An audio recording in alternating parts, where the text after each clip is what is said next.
Did you know that one man's disobedience almost sank an entire ship, but his story ended up saving thousands of lives? Meet Jonah. God told him to go preach to the evil city of Nineveh, but Jonah said no way and ran in the opposite direction. He bought a ticket on a ship to Tarshish, but God sent a massive storm that nearly killed everyone.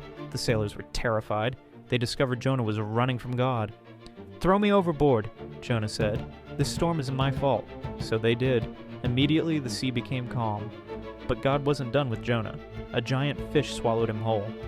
For 3 days, Jonah sat in complete darkness, praying and repenting. Finally, the fish spit him out. Jonah went to Nineveh and preached. The entire city repented and God forgave them.